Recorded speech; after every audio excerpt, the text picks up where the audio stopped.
أعوذ بالله من الشيطان الرجيم بسم الله الرحمن الرحيم إن الحمد لله نحمده ونستعينه ونستهديه ونستغفره ونعوذ بالله من شرور أنفسنا ومن سيئات أعمالنا من يهده الله فلا مضل له ومن يضلل فلا هادي له أشهد أن لا إله إلا الله وأشهد أن محمدا عبده ورسوله اللهم صل وسلم على سيدنا محمد وعلى alihi wa sahbihi wasallam amma ba'du. Assalamualaikum warahmatullahi taala wabarakatuh. Para penonton yang dihormati lagi dimuliakan, alhamdulillah kita merafakkan setinggi-tinggi syukur kepada Allah Subhanahu wa taala masih lagi diberikan nikmat kesihatan yang baik ke atas kita semua, dan juga mudah-mudahan Allah Taala memberikan kita keizinan untuk kita melaksanakan ibadah korban pada tahun 2021 ini insya-Allah. Baik, kita menyambung semula kita punya pengajian berkaitan dengan ibadah kurban, hukum dan juga cara pelaksanaan mengikut mazhab Asy-Syafi'i, iaitu mazhab imam kita. Dan kesempatan yang lalu kita telah membicarakan berkaitan dengan hikmah kurban, dalil tentang definisi dan sebagainya. Jadi hari ini kita akan menyambung semula, iaitu bab hukum ibadah kurban. Para tuan-tuan yang mempunyai kitab boleh rujuk pada muka surat 11 ya. Tadi saya telah meletakkan description bagaimana untuk mendapatkan kitab ini. Amat baik sekali untuk tuan-tuan baca dan juga untuk kita faham berkaitan dengan ibadah kurban. Jadi siapa yang nak boleh hubungi nombor yang tertera di bawah. Baik, hukum ibadah kurban. Bismillahirrahmanirrahim. Kata pengarang rahimahullahu taala, hiya sunnatun muakkadah. Hukum ibadah kurban sepakat ulama ialah sunat muakkad. Bukan semata-mata sunat, tetapi dia muakkad, dituntut untuk melaksanakannya. Dituntut makna kata seandainya kita mampu dan kita tidak melaksanakan ibadah kurban, makruh. Maka ianya merupakan satu benda yang amat-amat digalakkan, dituntut dalam agama. Baik, keterangannya, ibadah kurban merupakan sunat muakkad dan syiar agama yang jelas, sangat dituntut ke atas orang-orang yang berkemampuan demi memelihara syiar Islam. Imam Asy-Syafi'i rahimahullah ta'ala berpendapat, ibadah kurban hanyalah sunat berdasarkan beberapa dalil, antaranya ialah sebuah hadis daripada Ummi Salamah radhiyallahu anha bahawa Rasulullah sallallahu alaihi wasallam bersabda, "Iza ra'aitum hilala Zulhijjah wa arada ahadakum ay yudhhiya falyamsik an sha'rihi wa azfarih." Baik, yang bermaksud apabila kamu melihat hilal Zulhijjah, iaitu anak bulan Zulhijjah, dan salah seorang dari kamu bermaksud akan melakukan kurban, hendaklah ia menahan diri agar tidak memotong dari rambut dan kukunya. Ini dalilnya. Adapun pendapat imam lain, kalau kita lihat Imam Malik rahimahullah ta'ala berpendapat ibadah kurban itu wajib, juga berdasarkan hadis tadi. Imam Abu Hanifah rahimahullah ta'ala berkata pula, Imam Hanafi kita, beribadah kurban itu wajib bagi penduduk yang bermukim di negeri yang kaya. Kan, bagi negara orang yang mengamalkan Imam Hanafi punya mazhab, kena tengok suasana negara dia. Kaya, silakan korban. Malaysia, wallahu alam. Tuan-tuan boleh nilai sendiri. Ya. Jadi ini berdasarkan hadis yang sama tadilah. Ya. Berdasarkan hadis ini juga jumhur ulama berpendapat bahawa ibadah kurban itu adalah sunat kerana ia dikaitkan dengan kemahuan untuk melakukannya. Sekiranya wajib, sudah pasti bukan begitu lapasnya. Makna kata apa yang Nabi katakan tadi, apabila kamu melihat anak bulan Zulhijjah dan salah seorang dari kamu bermaksud akan melakukan korban, bermakna tengok anak bulan Zulhijjah, dah ada niat, intention untuk melaksanakan korban, maka hendaklah dia menahan daripada potong rambut, kuku dan juga bulu-bulu, kan, kerana dapat pahala sunat. Kalau wajib, mungkin Nabi akan kata apabila kamu melihat hilal Zulhijjah, anak bulan Zulhijjah, maka wajiblah ke atas kamu ibadah korban, begitu. Ataupun ke atas kamu korban satu orang satu bahagian, ataupun satu orang satu ekor. Mungkin begitulah kot maksud ulama. Jadi oleh kerana hadis Nabi tu ada menyebut tentang bermaksud nak melaksanakan ibadah korban. Bermakna bukanlah kewajipan di situ. Imam Al-Baihaqi rahimahullah ta'ala berkata pula, dan juga imam-imam yang lain telah meriwayatkan dengan sanad yang hasan bahawa Abu Bakar As-Siddiq radhiyallahu anhu dan Umar Al-Khattab radhiyallahu anhu pernah tidak melakukan ibadah korban kerana bimbang orang ramai menganggapkan ia sebagai satu kewajipan. Ini dilihat ataupun disebut dalam Fathur Rahman Syarah Zubaid Ibn Ruslan. Jadi ini menunjukkan bahawa kalau wajib sudah pasti salafus salih ataupun khulafa ar-rasyidin khususnya sahabat-sahabat Nabi yang agung ini tidak akan meninggalkan kewajipan untuk melaksanakan ibadah korban. Jadi makna kata ianya bukanlah wajib, kan, satu ibadah yang dituntut. Bayangkan ibarat contohlah mula syariat sampailah ke usia habisnya adalah umur dalam 20 tahun. 20 tahun sekali dia tak buat korban, 19 kali lagi, 19 tahun lagi dah buat korban. Bermakna tak wajib tetapi dituntut. Kenapa? Kerana banyak tahun dia buat. Satu kali ni aja tak buat sebab takut orang menganggap ianya wajib. Begitu. Baik. Orang yang disunatkan melaksanakan ibadah korban, yang pertama sekali mestilah Islam, ya. Tidak sah korban bagi orang yang bukan Islam. Saya pernah ada kenal satu orang kawan Cina yang nak berkorban. Kan? Masya Allah, orang Cina pun faham konsep korban. Ni tanya apa pasal nak korban? Ini korban untuk orang Islam saja. Oh, ini korban bagus. Kita sedekah itu orang miskin makan. Kan? Apa salahnya? Jadi saya harap saya dapatlah join sama. Kan? Ya. Orang yang tidak Islam pun nak berkorban juga. Ya. Maka syarat sah yang pertama adalah Islam. Habis yang bukan Islam tadi apa punya ni, maka tidak sah dari sudut ibadah korbannya lah, ya. Yang kedua, merdeka. Maka tidak dituntut ke atas hamba. Maka hari ini tidak ada hamba lagi, maka tak ada masalah. Yang ketiga, baligh. Begitu juga tidak dituntut melakukan korban ke atas budak yang belum baligh dan orang yang gila kerana mereka bukan muallaf. Maka budak-budak yang belum baligh kalau nak join korban, dia ada duit simpanan, kan, ada duit simpanan apa semua, bagi kat bapak, biar bapak yang korbankan on behalf, kan, bagi pihak anaknya apa semua. Jadi bapak dia dah tentu Islam, balik, merdeka, kan, mampu disebabkan duit yang anaknya bagi tadilah, ya. Yang keempat, mampulah, kemampuan. Dimaksudkan dengan kemampuan untuk melakukan ibadah korban menurut mazhab Syafi'i ialah orang yang mempunyai lebihan wang dari keperluan dirinya dan orang yang berada di bawah jagaannya, makan, pakaian dan tempat tinggal sepanjang Idul Adha dan 3 hari-hari tasyrik. Mampu ni dia subjektif sifatnya. Kita boleh nilai diri kita sendiri, mampu ke tak mampu kita berkorban, ya.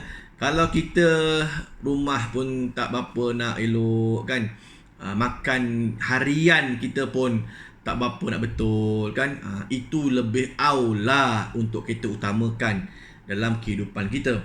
Mampu makna kata kita dah ada rumah, kereta apa semua, kan, tak ada apa masalah. Cuma PKP ni je kerja kat rumah, kan. Kerja di rumah bukan penilaian tidak mampu. Kerja di rumah gaji jalan, ataupun kita mungkin meniaga hari-hari walaupun dalam suasana PKP apa semua, kan. Jadi ada rezeki yang Allah Ta'ala bagi, kita congak timbang-timbang, boleh kita korban, maka kita tergolong dalam golongan yang mampu. Ini buat syaratnya tadi, Islam, merdeka, baligh dan juga mampu. Maka ini disebut dalam Hasyiah Al-Bajuri dan I'anah At-Talibin, Fathur Rahman Syarah Zubaid bin Ruslan dan juga Mughni Al-Muhtaj. Tambahan, masalah yang pertama, berkorban untuk orang lain. Ni ada juga, kan, kadang-kadang orang nak korban, Ustaz, saya ni korban, okey, ni niatkan untuk haji ke? Bukan, ni niatkan untuk kawan, kan, ataupun niatkan untuk orang lain. Berkorban untuk orang lain, tidak boleh berkorban untuk orang lain yang masih hidup tanpa izin. Nampak? Kan? Kenapa? Kerana korban itu satu ibadah yang mesti diniatkan. Izin dari seseorang mewakili niatnya dalam ibadah, dan asalkan ibadah tidak dikerjakan untuk orang lain kecuali didapati dalil yang membolehkannya. Apalagi bila tiada keizinan, maka tidak boleh berkorban untuknya. kita bagus benar, member baik kan, member baik, rapat apa semua, kita korban untuk diri kita, alhamdulillah selesai. Kalau kita buat juga untuk member kan, member pun tak tahu kan, kita ni buatkan untuk dia, maka dalam pendapat yang pertama tidak dibenarkan, maka tidak sah korban tersebut. Ya, maka kena maklumkan, nak join tak korban tahun ni, kata kan. Bagus, Ustaz Saifullah ada buat ni korban kan. Jom kita join sama-sama untuk laksanakan ibadah korban. Aku pun join juga tahun ni. Maka member pun kata okeylah, nah duitnya aku wakilkan dekat kau, kau tolonglah letakkan aku punya bahagian pada ustaz. Itu dibolehkan kerana ada izin, ya, ada izin. Baik, masalah yang kedua, berkorban untuk orang yang sudah meninggal dunia. Baik, ini pun banyak kan, banyak yang mesej, yang tanya kan, bagaimana keadaannya untuk orang yang telah meninggal dunia, ibu ayah, atuk nenek dan sebagainya kan. Contohnya dia ambil seekor unta kan, dekat 5,000 harga, ada 7 nama boleh masukkan ataupun 7 bahagian dalam seekor unta. Boleh tak kita letakkan hidup kan, 3 lagi ataupun 4 lagi untuk arwah mak pak kita, mak mertua, pak mertua kita kan, telah meninggal dunia. Baik, pendapat yang muktamad dalam Imam Asy-Syafi'i, tidak harus berkorban untuk orang yang sudah meninggal dunia kecuali dengan ada wasiat, kerana wasiat dari si mati adalah mewakili izinnya. Okey, tidak ada wasiat dari si mati, maka bolehlah berkorban untuknya dan wajib bersedekah semua. Jika ada wasiat dari si mati, maka bolehlah berkorban untuknya dan wajib bersedekah semua bahagian korbannya itu kepada fakir miskin. Ni kalau ada wasiat. Tidak harus bagi orang yang berkorban itu dan bagi orang-orang yang kaya memakan dagingnya kerana terhalang si mati dari memberi izin makan. Boleh keluarga mengganti diri si mati dengan berkorban yang ditentukan dengan nazar kerana hutang Allah lebih utama dibayar. Ya, jadi ceritanya untuk orang mati dari sudut pandangan Imam Syafi'i tidak boleh melaksanakan korban bagi pihak mereka, melainkan ada wasiat yang ditinggalkan, ataupun ya, wasiat ini belum tentu, tak semestinya kena tulis. Mungkin daripada anaknya ke kan, tu atuk pernah wasiatkan pada saya, cucunya kan, atuk pernah wasiatkan pada Poi, mengatakan dia nak korban tapi tak kesampaian, dah meninggal dunia. Jadi waris boleh menggunakan harta peninggalan arwah untuk melaksanakan korban kerana adanya wasiat. Ini disebut dalam Hasyiah Al-Bajuri, Kifayah Al-Akhyar dan juga I'anah At-Talibin. Baik, menurut satu pendapat yang lain tidak muktamad, seperti yang dijelaskan dalam kitab Mughni Al-Muhtaj Imam Syafi'i juga, sah berkorban untuk si mati walaupun tidak ada wasiat darinya, kerana korban termasuk bahagian dari bentuk sedekah. Boleh. Kan? Satu pendapat yang tidak muktamad tetapi boleh dipegang oleh kita semua, sah korban kan, kerana kita nak buatkan untuk arwah atas niat sedekah. Kita niatkan hadiah untuknya.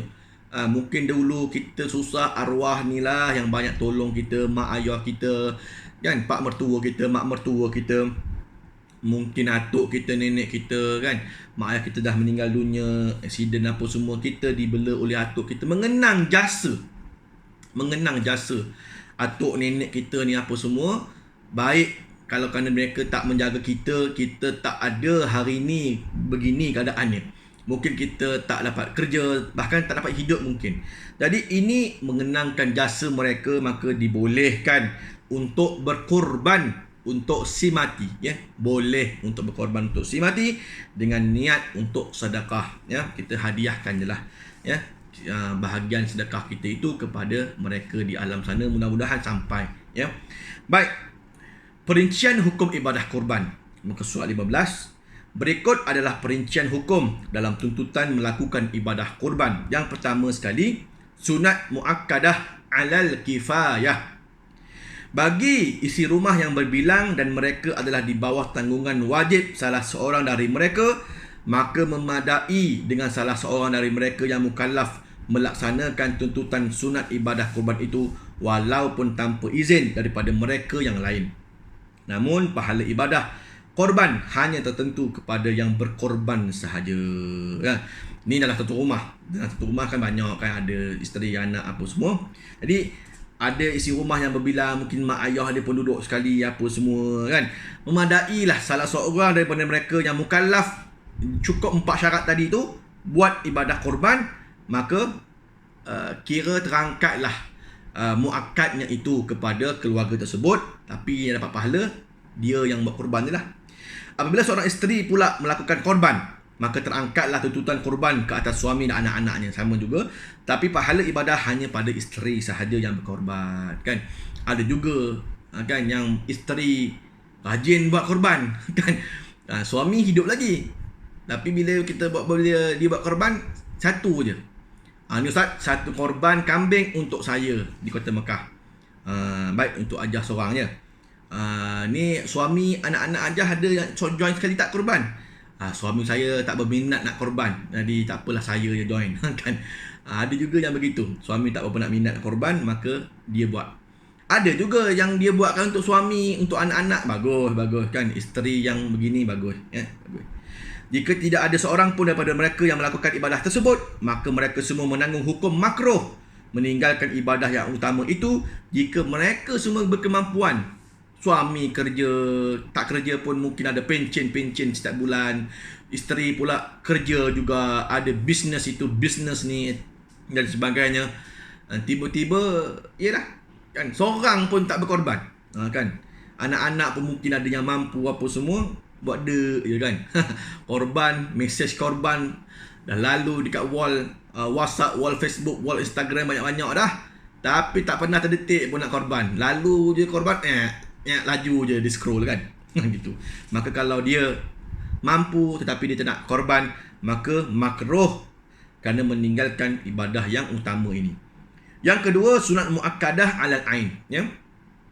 Jika isi rumah seorang sahaja atau lebih daripada seorang tetapi masing-masing bukan di bawah tanggungan salah seorang daripada mereka, seperti rumah bujang ataupun rumah kongsi, ni bukan ada tanggungan siapa-siapa, ramai-ramai, maka tuntutan ibadah korban itu menjadi sunat muakkadah ke atas individu perseorangan. Maka sunat melakukannya dan makruh meninggalkan ibadah tersebut bagi yang berkemampuan. Ini mungkin kita kerja, belum kahwin, solo lagi, duduk rumah bujang 4-5 orang begitu, maka dia atas ain, atas individu, ya, tidak ada tanggungan untuk dia untuk melaksanakan semua pihak pula, kan.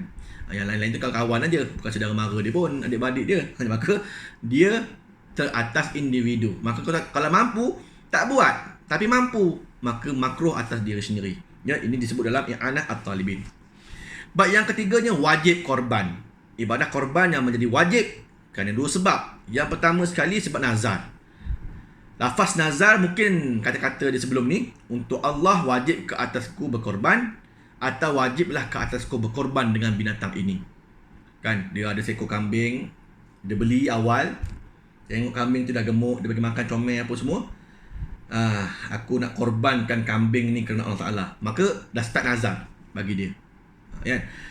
Baik, itu yang nazar. Ataupun mungkin dia ada nazar tertentu, kan. Alhamdulillah, kalau anak saya tahun ni dapat straight A, kan, SPM baru-baru ni, maka saya nak korban seekor kambing untuk saya dan juga anak saya dan isteri saya. Begitu. Maka bila dapat betul-betul A semua, tak kisahlah A tolak ke A tambah ke, kan jadi A lah gitu, maka dia wajib melaksanakan 3 kambing untuk dikorbankan. Itu nazar, ya, nazar.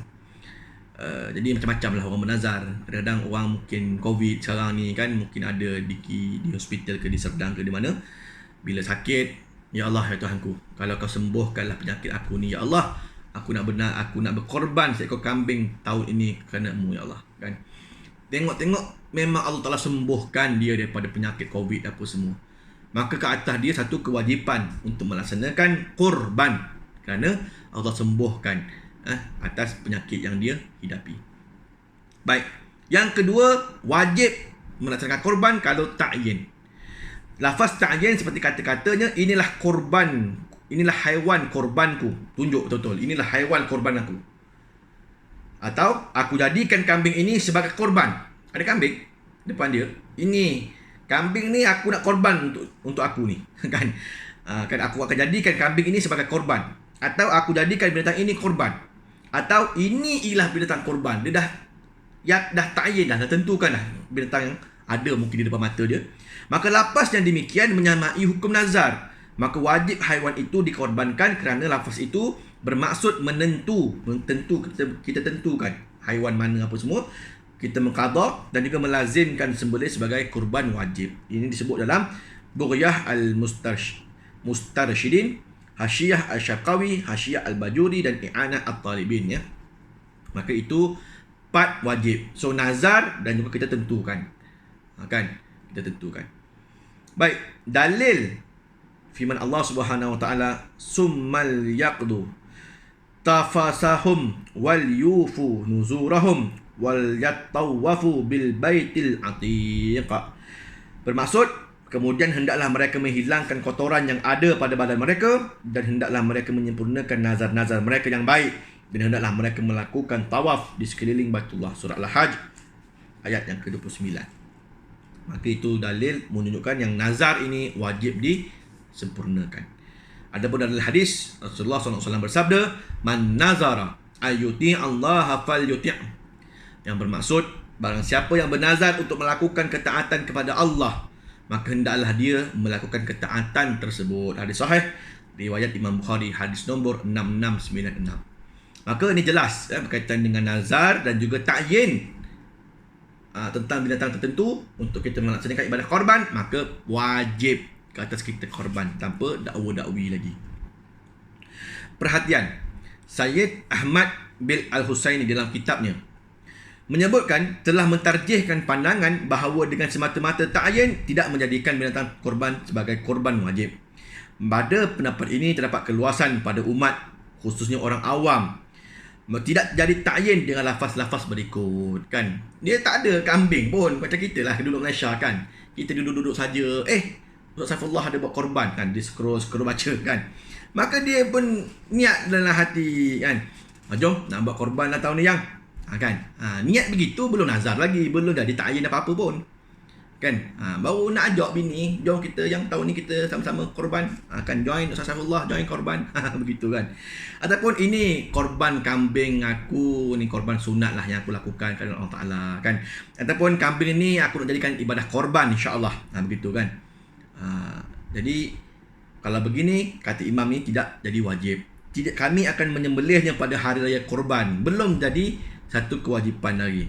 Macam kita lah, duduk angan-angan nak buat korban tahun ni lah cadangnya, gitu, kan. InsyaAllah kalau ada rezeki nak masuk korban. Itu ayat yang biasa, kan. InsyaAllah Ustaz, kalau ada rezeki memang nak join korban pada tahun ni, kan. Ataupun insyaAllah mudah-mudahan Allah melipatkan gandakan saya punya rezeki, saya dapatlah join korban pada tahun ni.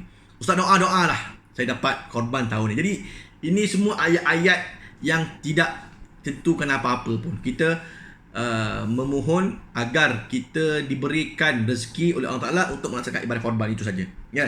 Maka ianya bukan menjadi satu kewajipan. Begitu jugalah tidak jadi hukum nazar dengan semata-mata membeli binatang untuk tujuan berkorban. Jadi ini pendapat Sayyid Ahmad bin Husain.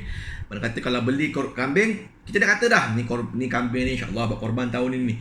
Kata dia belum tentu, belum jadi lagi nazar, belum jadi lagi ta'yin. Jadi dengan kita berkata begitu ataupun dengan kata kita menunjukkan haiwan-haiwan tertentu untuk kita berkorban, belum lagi menjadi satu korban yang wajib ke atas kita. Ini disebut dalam Hasyiah Al-Bajuri, ya.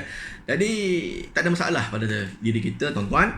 Kalau sekiranya kita ada binatang korban ataupun kita ada niat, kita ada duit simpanan, dah asing siap-siap dah ini duit untuk korban. Walaupun kita dah asing begitu pun belum jadi satu kewajipan untuk kita korban, ya. Kita boleh saja untuk tidak berkorban kerana ini adalah satu ibadah sunat semata-mata. Baik, yang keempat, harus untuk kita berkorban. Yang pertama, harus pemerintah menggunakan duit Baitul Mal untuk dibeli haiwan dan disembelih bagi pihak kaum muslimin dengan syarat ada keluasan pada simpanan duit Baitul Mal. Ni Baitul Mal, zakat ke sebagainya, boleh menggunakan duit untuk bagi fakir miskin dalam wilayah dia untuk makan dengan duit Baitul Mal tersebut, ya. Disebut dalam Kifayah Al-Akhyar, Hasyiah Al-Bajuri dan juga Mughni Al-Muhtaj. Yang kedua, harus bagi bapa atau datuk sahaja, tidak pada yang lain, berkorban untuk anak dan cucu yang belum baligh dan belum memayis dengan syarat daripada harta bapa dan datuk itu. Ini pendapat Imam Syafi'i. Harus hukumnya bapa ataupun datuk gunakan duit dia dan niatkan pada anak. Itu tak ada masalah. Tapi kalau sekiranya duit anak, maka di sini tidak dinyatakan. Maka hendaklah macam bapa ataupun datuk tadi ni dia dah memayis, dia dah cukup 4 syarat, maka dia boleh korban untuk cucu dan juga anaknya. Ini disebut dalam Hasyiah Al-Bajuri dan juga I'anah At-Talibin. Baik, hukum yang kelima, haram hukumnya kita berkorban apabila ibadah korban menjadi haram sekiranya dilakukan menyebabkan seorang itu tidak mampu untuk membayar nafkah yang wajib terhadap tanggungannya. Dia nak join benda yang sunat tetapi benda yang wajib tidak selesai lagi. Nafkah untuk isteri, mungkin untuk kehidupan dia, hutang piutang dia apa semua. Mungkin ada hutang dengan orang, jadi hutang itu lebih aula untuk dia bayar, untuk dia selesaikan, melainkan hutang yang mungkin berjadual, kan ada jadual bayaran kereta bulanan, bayaran rumah bulanan, maka itu tak ada masalah untuk kita korban. Ni kalau ada hutang dengan orang ni, hutang 200 aja, masuk korban 500, hutang 200 wajib bayar dulu daripada join ibadah korban. Maka ini disebut dalam I'anah At-Talibin. Baik. Kemudian tambahan, tajaan haiwan korban untuk orang lain perlulah mendapat keizinannya. Kalau sekiranya ada tajaan haiwan korban untuk orang lain, maka perlu dapat izin. Perlu dapat izin. Pihak masjid tidak boleh menggunakan wang masjid untuk membeli binatang korban dan diniatkan bagi pihak ahli qaryah. Oh, tak boleh. Masjid-masjid surau nak gunakan duit tabung pula untuk beli binatang korban untuk pihak ahli qaryah, maka tidak boleh, melainkan telah dimesyuaratkan, telah dipersetujui, kan. Itu tak apa. Jika korban dikeluarkan menggunakan wang syarikat dan dilakukan atas nama syarikat, maka syarat sahnya ialah mendapatkan keizinan dari pemilik wang seperti rakan kongsi ke apa semua. Jika sebahagian rakan kongsi tidak mengizinkan, maka korban itu sah bagi pihak yang mahu terlibat dan bahagiannya sahaja yang akan ditolak dari wang syarikat. Ada 5 satu syarikat, kan 4 join, 1 tak nak join, maka 4 gunakan duit bahagian dia lah, kan, yang tak terlibat pada satu bahagian tadi. Yang kedua, Islam, pihak terlibat bersih Islam lah. Yang ketiganya, wang tersebut mencukupi harga satu bahagian mengikut bilangan pihak terbabit. Yang ini dalam syarat sah kalau syarikat yang melaksanakan ibadah korban. Namun jika sebuah syarikat ingin menaja haiwan korban kepada seorang individu, iaitu menyerahkan wang atau binatang kepadanya dan disembelih sebagai korban atau atas nama individu tersebut, maka tidak perlu kepada syarat Islam pemilik syarikat berkenaan. Ini kalau ada sebuah syarikat yang nak menaja haiwan korban, ya, syarikat Lim dan Tong, kan, nak menaja pula haiwan korban bagi ke masjid, kan, untuk ditumbangkan, maka disebut di sini tidak perlu kepada syarat Islam pemilik syarikat berkenaan. Boleh, ya, boleh. Apabila seseorang mewakafkan hartanya dan mensyaratkan sebahagian hasil wakafnya digunakan untuk korban, sah wakafnya dan wajib pelaksanaan korban dibuat dari hasil wakaf tadi. Kaedah ini sah berlaku walaupun setelah kematian pewakaf. Jadi sah dalam bab kita nak wakafkan untuk korban, kan, kemudian kita laksanakanlah korban kepada wakaf tadi ni, gitu. Maka kalau sekiranya pula pertembungan antara korban dan akikah, mana satu yang perlu didahulukan? Jika berlaku pertembungan antara mendahulukan korban untuk sendiri atau akikah, maka mendahulukan korban lebih afdal, kerana dalam ibadah korban terdapat pendapat yang menghukumkannya sebagai wajib. Tadilah macam Imam Maliki, Imam Hanafi mengatakan wajib dalam berkorban, maka ada pendapat wajib di situ, maka afdal. Jika bertembung sama ada hendak melakukan ibadah korban untuk anak atau akikah, maka afdalnya mendahulukan akikah kerana tuntutan akikah lebih kuat. Kalau nak buat antara korban akikah untuk anak ni baru lahir, nak korban ke atau nak akikah untuk dia, maka akikah lebih afdal kerana ada tuntutan padanya. Maka di sisi Syekh Ibn Hajar rahimahullah, tidak sah menggabungkan antara ibadah korban dan ibadah akikah. Akikah korban sekali tidak boleh, kan. Itu pendapat Syekh Ibn Hajar rahimahullah ta'ala. Baik, InsyaAllah kan sampai sini saja kita punya perbincangan berkaitan dengan korban. Mudah-mudahan ada manfaat dan juga adalah pertambahan ilmu untuk kita faham dari sudut hukum ibadah korban ini, ya. InsyaAllah pada tuan-tuan yang baru saja bergabung, terima kasih kerana menyertai perbincangan kita. InsyaAllah kepada tuan-tuan saya doakan pada yang belum berkorban, yang menyaksikan video ini, korbanlah. Kita ada masa lagi untuk kita join ibadah korban kan, sebelum tarikh-tarikh tutup apa semua. Sertailah ibadah korban kerana ia merupakan satu tuntutan dalam agama kita, insya-Allah ya. Pada kesempatan yang akan datang kita akan melihat pula perkara-perkara sunat bagi orang-orang yang berkorban. Aku lu qouli hadza wa astaghfirullahalazim li wa lakum. Assalamualaikum warahmatullahi taala wabarakatuh. Wallahu a'lam.